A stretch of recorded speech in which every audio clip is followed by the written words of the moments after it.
Welcome to veg non veg. இன்றைக்கி நாம் வத்த குழம்பு எப்படி செய்யுதுன்னு பார்க்கலாம். ஸ்டவ் ஆன் பண்ணிக்கலாம்.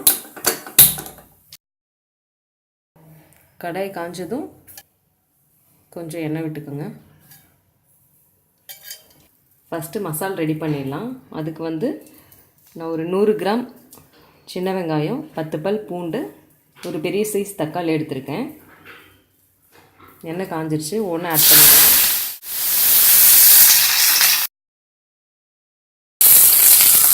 வெங்காயம் கொஞ்சம் வணங்கிடுச்சு, நம்ம தக்காளி ஆட் பண்ணிக்கலாம்.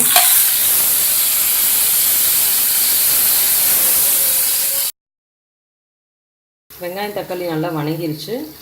இதை நம்ம ஆறுனதும் பேஸ்ட் பண்ணி எடுத்து வச்சுக்கலாம். இப்போ வத்த குழம்பு எப்படி செய்யுதுன்னு பார்க்கலாம். ஸ்டவ் ஆன் பண்ணிக்கலாம்.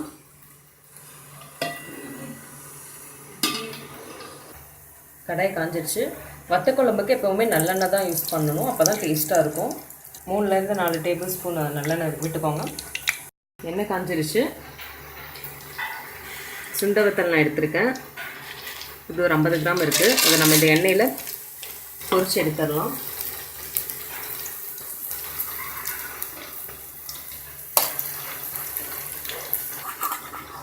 நல்லா பொரிஞ்சிருச்சு பாருங்கள், பார்த்தாவே நல்லா தெரியும். இதை எடுத்து தனியாக வச்சிடலாம்.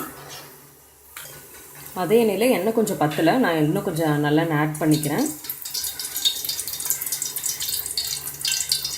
கொஞ்சம் ஜாஸ்தி நல்லெண்ணெய் விட்டு செஞ்சால் தான் வத்த குழம்பு சூப்பராக இருக்கும். ஸோ நான் ஆட் பண்ணிக்கிட்டேன். அந்த எண்ணெயிலே கடுகு ஒரு 1/4 டீஸ்பூன்,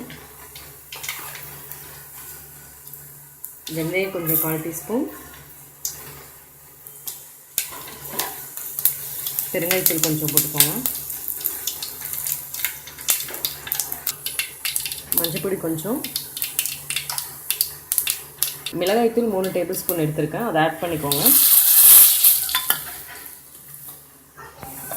இதிலே வத்தலையும் ஆட் பண்ணிடலாம். ஆட் பண்ணி நல்லா மிக்ஸ் பண்ணிக்கோங்க. ஒரு லெமன் சைஸ் புளியை ஊற வச்சு தண்ணி மட்டும் அதை ஆட் பண்ணிக்கலாம். சால்ட் இதில் ஆட் பண்ணிக்கலாம். புளித்தண்ணி கொஞ்சம் திக்கானதும் நம்ம அரைச்சி வச்சு மசாலாவை ஆட் பண்ணிக்கலாம். இதில் மிக்ஸி ஜாரில் இருக்க மீதி பேஸ்ட்டு தண்ணி விட்டு வேணுங்கிற அளவு தண்ணி விட்டு கலந்து ஊற்றிக்கோங்க. இதுலேயே மூடி வச்சிடலாம். பாருங்கள், 15 to 20 மினிட்ஸ் ஆச்சு. எண்ணெயெல்லாம் தனியாக பிரிஞ்சு வந்திருக்கு பாருங்கள். வத்த குழம்பு தயாராகிடுச்சு.